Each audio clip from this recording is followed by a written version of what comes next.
पुस्तकम्।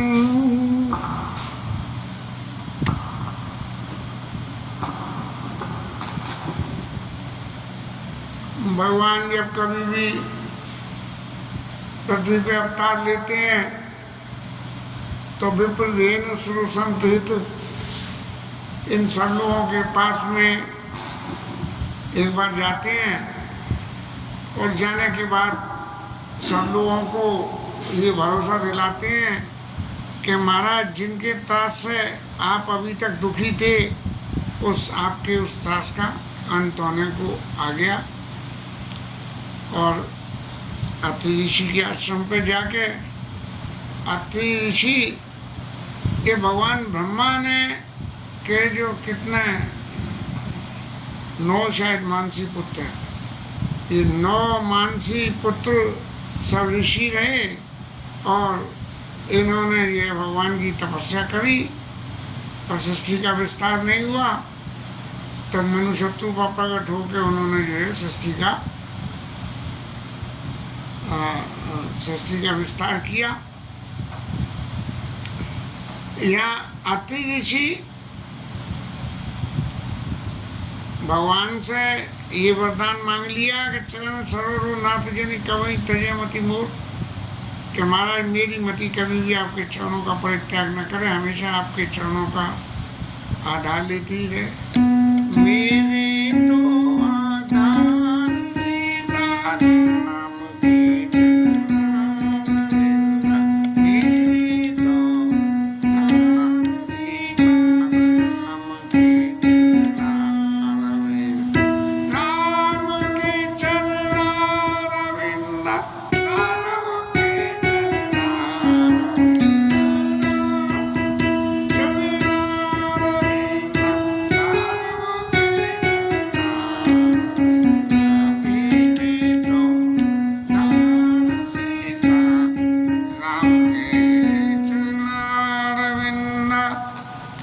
मेरे तो आधार सीताराम के चरणारविंद, मेरे मेरे तो आधार सीताराम के चरणारविंद। अब महाराज अत्रि ऋषि के आश्रम से राम जी महाराज आगे चले और मुनि पद कमल नाई कर सीधा और चले बनई सुर नर मोनीशा। अयोध्या कांड तक तो भगवान का वास्तविक स्वरूप लीला में कहीं न कहीं छुपाया जाता रहा, लेकिन जब ऋषियों के आश्रम में आए तब उन्होंने अपने उस प्रत्यक्ष आदिदेव स्वरूप का सबको बताया और समझाया और दिखाया। अत्रि ऋषि के आश्रम से चले हैं तो वो स्वामी जी वर्णन कह रहे हैं कि प्रभु की वो जो शोभा अपने भाव राज्य में गोस्वामी जी ने देखी तो राम जी तो आगे आगे चल रहे हैं और बीच में सीता जी चल रही हैं और उसके पीछे लक्ष्मण जी महाराज चल रहे हैं। इस तरह से ये लोग वन में चल रहे हैं और इनके बीच इन तीनों की मिलके शोभा कैसी गोस्वामी जी के मन में बस रही है, जैसे ब्रह्म जीव विच माया जैसी। इन दोनों के बीच में सीता मैया ऐसे चलती हुई दर्शन दे रही हैं जैसे एक ब्रह्म और दूसरा जीव और इसके बीच में ब्रह्म की माया, भगवान की माया। ये माया जो है सारी सृष्टि की रचना और जो भी कुछ होता काम करना होता है वो सब करते हैं। जैसे नाम तो प्रधानमंत्री का होता है और करते उनके सेक्रेटरी हैं, सब कुछ वही बताते हैं और वो उस हिसाब से चलते हैं। तो इस तरह से ब्रह्म जीव विच माया जैसी। अब रास्ते में जहाँ कहीं भी कोई तरह की, क्योंकि यहाँ भगवान दंडकारण्य में अब अब ईश्वर स्वरूप में चल रहे हैं। भले ही लीला है, लेकिन प्रत्यक्ष ईश्वर स्वरूप हर किसी को उनका दर्शन होता है। और यहाँ तक नदी, पहाड़, तालाब, जो कोई भी है सब ये समझते हैं कि हाँ ये ब्रह्म है, जबकि बालकांड और अयोध्या कांड में उनको ब्रह्म समझाना पड़ता था, यहाँ नहीं समझाना पड़ता है। तब उसी वन में जो है विराज नाम के कोई राक्षस थे जिन्होंने मुनियों का ज़्यादा परेशान किया, तो उनकी भुजाएं इतनी लंबी कर दी गई कि वो अपनी भुजाओं से एक ही स्थान पर पड़े रहते थे। और जब उन्हें दिखा कि अब कोई साधन नहीं है तब भगवान का स्मरण किया, और भगवान का स्मरण किया तो भगवान आए और आके और उन्होंने उनकी जो लंबी लंबी भुजाएं हो गई थी, सारे में फैल रही थी पेड़ की शाखाओं की तरह से, तो उन सबको काट दिया। तो आवत ही रघुबीर निपाता, और फिर क्या हुआ कि उसको बड़ा सुंदर स्वरूप मिल गया। और भगवान ने कही इतने दिन तक इसने इस स्वरूप को रखे और मेरा भजन किया, इसलिए इसको अपने धाम भेज दिया जाए। तब जो है उसको विराट को उद्धार कर दिया भगवान ने। और फिर उसके बाद में सर्वंग ऋषि के आश्रम में पहुंचे। महाराज सर्वंग ऋषि की जो रामलीला में हमने पढ़ा तो नहीं कहीं, लेकिन भगवान के भजन में इतने तल्लीन थे सर्वंग ऋषि कि वो खाते भी जाएं और जो भी कुछ करते जाएं, लेकिन भगवान का ध्यान न छूटे। जब बहुत समय बीत गया तो हमने कहा ये बहुत हो गया, चलो अब अपने पिताजी ब्रह्मा बाबा के स्थान पे जो है चलें और वहीं चल के जो है आगे की लीला देखेंगे। लेकिन तभी उनके पास में खबर आई कि महाराज आप ब्रह्मा जी के यहाँ क्यों जा रहे हो? जाते रहे हो बिरंच के धामा और सुनत श्रवण बन आई ही रामा। ऐसी मेरे को महाराज सूचना मिली कि आप वन में आ रहे हो, तो ब्रह्मा जी के यहाँ जाने का अर्थ भी आपके दर्शन करना था। जब आप यहाँ आ रहे हो तो आराम से बैठ गए। जब सब काम अपने आप ही हो रहा है तो मुझे कुछ काम करने के लिए नया प्रयास करने की क्या जरूरत है? ऐसा मानिए जात रहे हो विरंच के धामा, सुनत श्रवण बन आई रामा। चितवत पंत रहे हो दिन राति, अब प्रभु देख जुरानी जाती। महाराज अब यहाँ आपके दर्शन कर लिए, अब चित्त में चैन आ गया। मैं तो और ये भगवान के कोई भी ऋषि मुनि सांसारिक व्यक्ति कोई भी भगवान के जब प्रत्यक्ष में दर्शन करता है तब जो है उनकी कोई ना कोई स्तुति वंदना अपने हाव भाव प्रकट करता है। तब सर्वंग ऋषि ने जो है कहा कि नाथ सकल साधन में ही ना और कीनी कृपा ज्ञान जन दीना। महाराज आपने जो है मेरे ऊपर बड़ी कृपा करी है, और क्यों करी है कि मुझे ये समझ के कि मैं यहाँ से चल के ब्रह्मा जी के स्थान पे जाऊँ और वहाँ जाके आपके फिर दर्शन के लिए साधना करूँ। तो आपने ये सोच के कि वहाँ जाके दर्शन करने की क्या जरूरत है, चलो जो मेरा इतना साधन करता है मैं उसी के ठिकाने पे जाके उनके दर्शन करना। तब से मैं महाराज यहाँ बैठे बैठे आपकी बात जो रहा हूँ। और अब प्रभु ये भजन का समय सब पूरा हो लिया तो मेरे को अब इस शरीर से मुक्ति मिलनी चाहिए। और उसके लिए उन्होंने कहा तब गिराओ दीन लागी,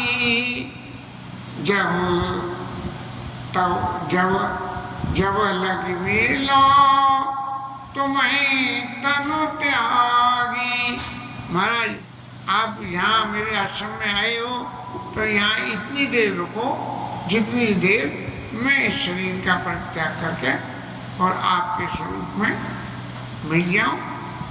और ऐसा कह के उन्होंने अपना जोग यज्ञ जप तप साधन जो कुछ भी करा था, बोले महाराज मैंने इतना सब साधन करा इसलिए करा कि मुझे आपकी भक्ति की प्राप्ति हो जाए, और आपकी भक्ति की प्राप्ति करने के लिए अब मैं ये अपने जोग यज्ञ तप साधन जो है सब आपको समर्पित करता हूँ, और समर्पित करके भगवान से भक्ति का वर ले लिया, और वरदान भक्ति का मैं सतत आपकी भक्ति करता रहूं। और फिर जो है एक विधि सर्वंगा बैठे दे छाने सब संगा समाधि रचा के, और ऐसे बैठ गए कि कहीं संसार की किसी चीज से कहीं कोई मतलब नहीं, भगवान के स्वरूप में ध्यानावस्थित होके ऐसे बैठे रहे। तब राम जी से सर्वंग ऋषि कह रहे हैं कि सीता अनुज समेत प्रभु और नील जलज तन श्याम मम हिय गगन इंदु इव मम हिय बसहु निरंतर सगुण रूप श्री राम। क्या मांगा कि महाराज सीता जी लक्ष्मण जी के साथ में आप मेरे हृदय में निरंतर सगुण रूप में, अभी तक तो निर्गुण रूप की साधना कर रहा था, लेकिन अब आपके सगुण स्वरूप का जो दर्शन कर लिया तब निर्गुण में मन नहीं लगेगा, इसीलिए मैं सगुण स्वरूप में आप मेरे इसमें मेरे हृदय में आप जो है वास करें। अब ये शरीर क्षितिजल पावक गगन समीरा पंच रचित अधम शरीरा, ये पांच तत्व पृथ्वी जल आकाश वायु और अग्नि, ये पांच तत्वों से शरीर बना हुआ है। तो बाकी सबका तो समर्पण हो गया और अग्नि तत्व प्रकट हो गया। अस्कई जो अग्नि तुम जारा और राम कृपा वैकुंठ सिधारा। भगवान राम ने कृपा करी और योग अग्नि प्रकट होके, और महाराज सब संग छोड़ के जो ऋषि बैठे थे तो वहीं की वहीं जैसे कोई चीज़ गायब हो जाती है, ऐसे ही महाराज सर्वंग ऋषि का शरीर भस्म हो गया और वैकुंठ में भगवान के धाम में चले गए और वहाँ जाके भगवान की भक्ति करने लगे। अब जो बाकी ऋषि और थे उनके आश्रम में, उन सबों ने ये देखा कि देखो इन्होंने सर्वंग ऋषि ने कितनी भगवान की साधना करी और कितना सुंदर जो है वरदान पाया। इस तरह से महाराज सब बड़े ऋषि मुनि सुखी हुए। माने एक तरह से सबको प्रेरणा मिल गई कि आप भी सर्वंग ऋषि की तरह से साधना करो तो आपको मुक्ति मिल जाएगी। सारे मुनि लोग जो है भगवान की वंदना कर रहे हैं और उसके बाद में भगवान आगे चले। अब भगवान को लीला आगे बढ़ानी थी तो ऋषियों के पास मिल लिए, बाद बाकी और लोगों के ऋषियों को भी मिलेंगे, लेकिन खाली मिलने से तो काम होता नहीं है जब तक भगवान ये आश्वासन न दे दें कि हे ऋषि मुनियों अब आप तकलीफ मत पाओ, मैं आ गया हूँ और आपकी तकलीफ का निराकरण कर दूंगा। तब भगवान ने फिर अपनी लीला में ऋषि मुनियों से पूछा कि वहाँ इतने ऋषि मुनि बसते थे, राक्षसों ने मार मार के उनकी हड्डियों का ढेर लगा के पहाड़ बना दिया। तब उन्होंने पूछा कि महाराज ये हड्डियाँ कौन कौन की हैं, कैसे हैं और क्यों हैं। तब ऋषि मुनियों ने बताई कि निश्चर कर सकल मुनि खाए, सुनि रघुवीर नैन जल छाए। बोले महाराज सारा दंड का दंड जो है ऋषियों से भरा हुआ था, लेकिन राक्षसों ने भी इन्हें मार मार के खा लिया। इसलिए और ये उनकी हड्डियों के पहाड़ हैं। और भगवान ने सब ऋषियों के सामने ये प्रतिज्ञा करी कि निश्चर ही न करो वही, इस पृथ्वी को मैं अब आ गया हूँ और राक्षसों से हीन कर सभी राक्षसों को समाप्त कर दूंगा और सकल मुनिन के आश्रम जाय जाय सुखदीन, जो भी अब बचे हुए मुनि थे उनके पास जाके और उनको सुख दिया।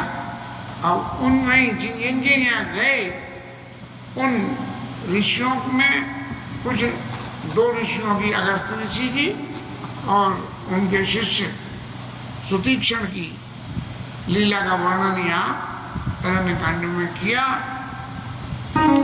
ऋषि अगस्त कर शिष्य सुजाना, नाम सुतीक्षण प्रतिभावाना।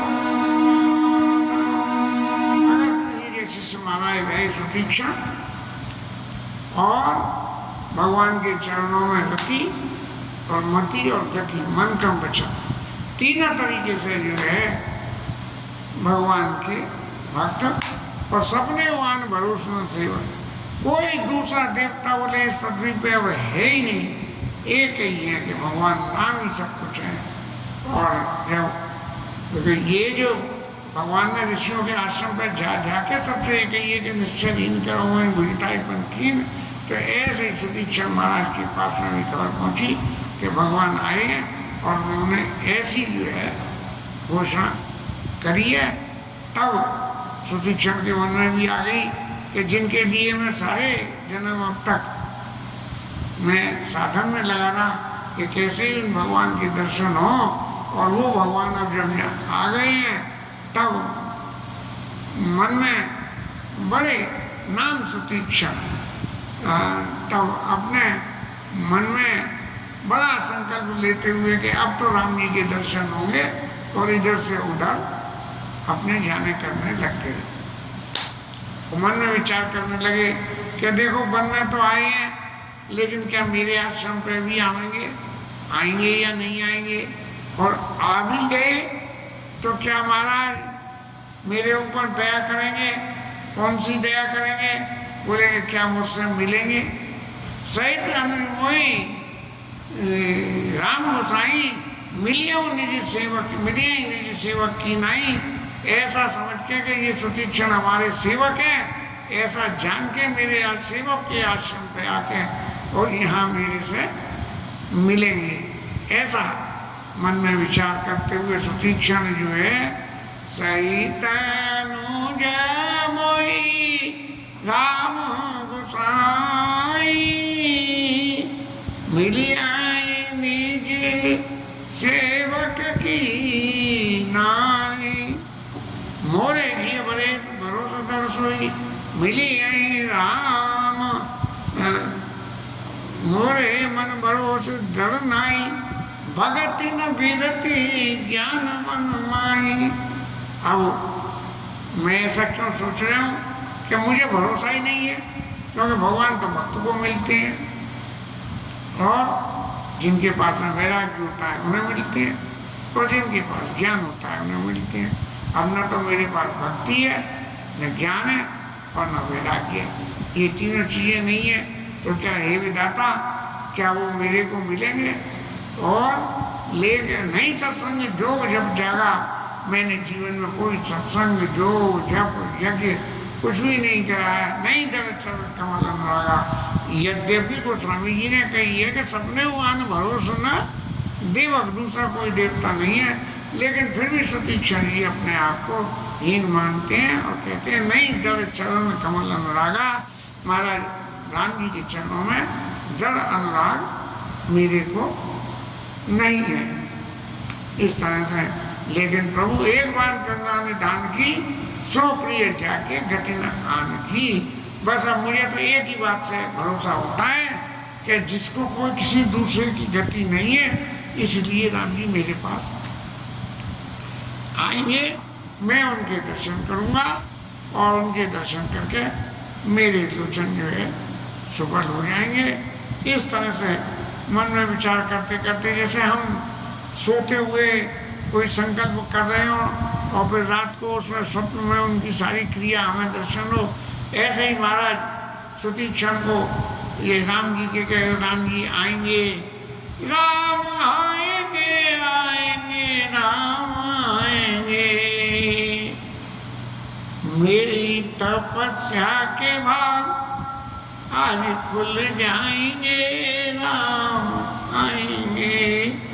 ऐसा मन में विचार करके और निर्भर प्रेम मगन मोन ज्ञानी, कहीं न जाई सो दशा वकान भवानी।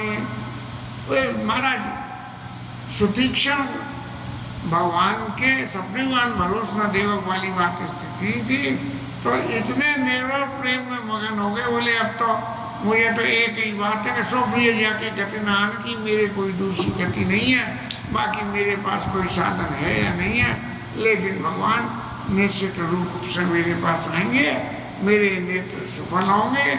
और फिर ऐसा मन में विचार करते हुए बोले प्रभु आएंगे तो कौन सी रास्ता से आएंगे? बोले कभी इधर से आएंगे, कभी इधर से आएंगे, कभी इधर से। और ऐसे ऐसी गति हो जाती है चित्त की, जब मन अर्थ से किसी चीज में रम जाता है तो हर वक्त वो ही दिखती है। तो यदि का राम जी आ रहे हैं तो भाग के इधर गए, अरे इधर से नहीं आ रहे, ये रास्ता नहीं, एक रास्ता जो और भी है, अच्छा इधर से आ रहे होंगे, चलो इधर चले। तो इस तरह से जो है कवों को फिर पाछे गुनियावई और कवों के नृत्य करे गुन गावई। कभी ये भगवान के गुणों का गान करके ना बोले नहीं आ रहे तो कोई बात नहीं है, मैं थोड़ी देर हम किसी विषय बहुत विशेष व्यक्ति का इंतजार कर रहे हो और मन में कल्प विकल्प खूब पैदा हो रहे हो, तो हम भी ऐसे ही सोचते हैं कि पता नहीं आएंगे, देखो वो आएंगे तो हम फिर ये करेंगे। इस तरह से जो है महाराज अविरल प्रेम भगत मुन पाई और प्रभु देखे तर ओट लुकाई। महाराज राम जी महाराज ने जब इस तरह से सुतीक्षण महाराज को नाचते गाते हुए देखा कि वही है सफल आज मनोलोचन देखे बदन पंकज भमोचन, ऐसे मेरे नेत्र सफल हो जाएंगे। और ये इस तरह की मन की भावना को लेकर सुतीक्षण महाराज जो इधर से उधर उधर से इधर भाग रहे हैं, तो राम जी को देख के भी बड़ा सुख हुआ कि देखो कैसे मेरे नाम मेरी भक्ति में मेरे रूप में कितने ये मस्त हो रहे हैं। और राम जी जो है एक पेड़ के पीछे जाके छिपके और महाराज सुतीक्षण की इस लीला का दर्शन करने लगे। और बड़ा राम जी महाराज को भी सुख हो रहा था इस दर्शन को करके। अब सुतीक्षण महाराज ने देखा कि महाराज ने तो भागते भागते थक लिया, और कभी सोचता हूँ इधर से आ रहे उधर से आ रहे हैं लेकिन आ ही नहीं रहे, तो क्या होगा महाराज? तो बोले एक ही काम होगा। काम क्या होगा? अब तुम मत भागो, अब तुम तो बैठ जाओ और अब भगवान को भागने दो और भगवान आएंगे और बैठ के भगवान का ध्यान कर लो। यदि जो है तुमने ध्यान में भगवान को बसा लिया तो फिर तुम्हें ये रास्ता कोई देखने की जरूरत नहीं पड़ेगी। इसीलिए महाराज जाके और बिल्कुल ऐसे बैठ गए और उनके शरीर के रोम ऐसे खड़े हो गए जैसे कटहल का फल होता है उसमें कांटे कांटे से होते हैं, ऐसे शरीर के रोम खड़े हो गए और भगवान के रूप स्वरूप का ध्यान करते करते इतने मगन हो गए कि राम जी आके उनके पीछे खड़े हो गए। और सुतीक्षण महाराज को ये एहसास ही नहीं हुआ, क्योंकि हृदय में जो भगवान का चतुर्भुज स्वरूप के जो दर्शन हो रहे थे, उस दर्शन से सुख जो मिल रहा था उस सुख का वर्णन नहीं है। कभी किसी एक समय में मेरी व्यक्तिगत अपनी कल्पना में भी महाप्रभु को नृत्य करते हुए कभी कुछ देखा था, और देखने के बाद में जब ये सुरत आई कीर्तन कर रहा था और सुरत आई कि अरे आज तो अरे ये तो मेरे आंखों के सामने तो महाप्रभु हैं, सो लुप्त हो गए। फिर उसके बाद बहुत कुछ प्रयास किया कि कैसे ही प्रभु वो जो स्वरूप दिखाया था वो स्वरूप एक बार और दिखा दो। हालांकि वो कपोल कल्पना ही थी, लेकिन मेरा मन वो स्वरूप जो देखा उसमें अटक गया और मैंने बहुत भगवान से प्रार्थना करी, लेकिन फिर उस स्वरूप के कभी दर्शन नहीं हुए। राम जी महाराज पीछे खड़े हुए आनंद ले रहे हैं और चतुर्भुज नहीं, तब जो है जो राम जी चतुर्भुज नहीं, राम जी का यही वनवासी स्वरूप इसके जो है कि राम जी कैसे वस्त्र पहने होंगे, क्या होगा, ऐसे विचार करते हुए इस स्वरूप का ध्यान करके और मस्त हो रहे थे। राम जी महाराज आए, आके पीछे खड़े हो गए और सुतीक्षण महाराज की खोपड़ी में हाथ फिरा के ये प्रयास करा कि महाराज सुतीक्षण जी उठो, जिनका तुम इंतजार कर रहे हो वो आ गए हैं। लेकिन भगवान राम के ध्यान को करते करते इतने मस्त हो गए कि उन्हें बिल्कुल ये पता ही ना लगे, जैसे हम स्वप्न में मस्त हो जाते हैं देख के। तब जो है हमें कुछ ज्ञान नहीं रहता जब तक हम जागे नहीं, तब जो है भगवान ने कही ऐसा नहीं होगा, ये मेरा भूप रूप जो है ये इतना मोहक है, राजा का स्वरूप मेरा इतना मोहक है कि आदमी इसी को छोड़ना नहीं चाहता है। तब भूप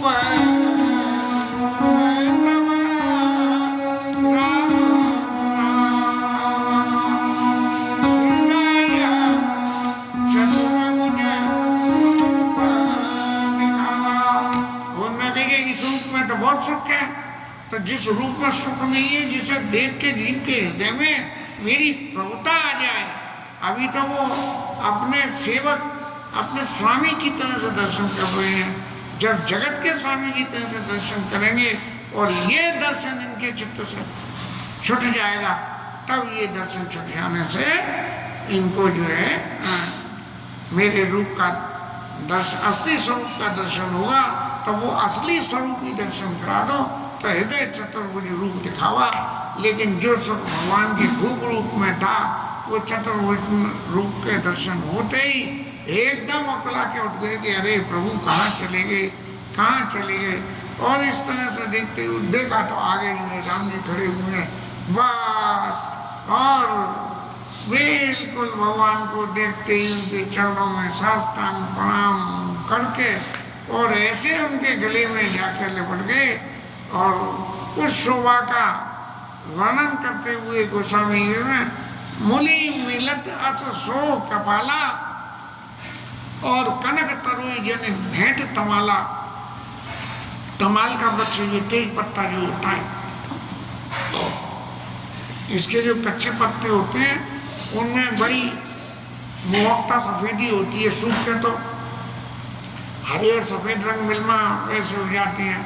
और भगवान बिल्कुल ऐसे जैसे भगवान का तो वो जो स्वरूप है वो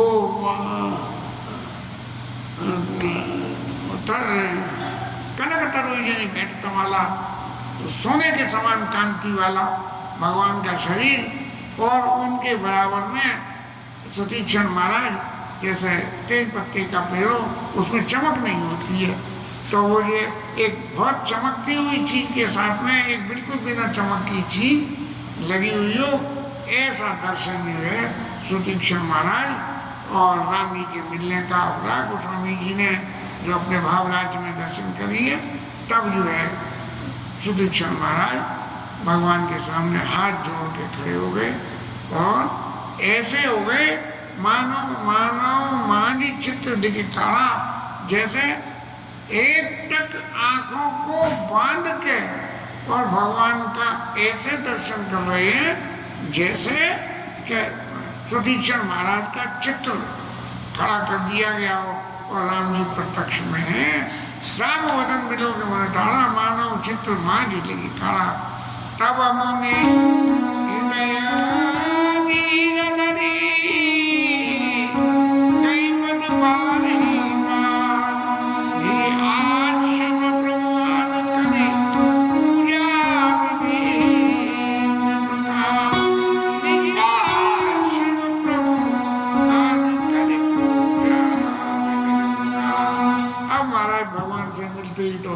सारे जो है ज्ञान उनके पास में आ गए और राम जी महाराज को अपने आश्रम में लेके आए और फिर उन्होंने उनकी तरह तरह से पूजा करी। इसके बाद वंदना करी और जो सुतीक्षण महाराज ने पाया उसकी लीला को कल ले गए।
पवन सुत हनुमान की जय, उमापति महादेव की जय, शीघ्रराज धरण की जय, श्री राधा रानी की जय।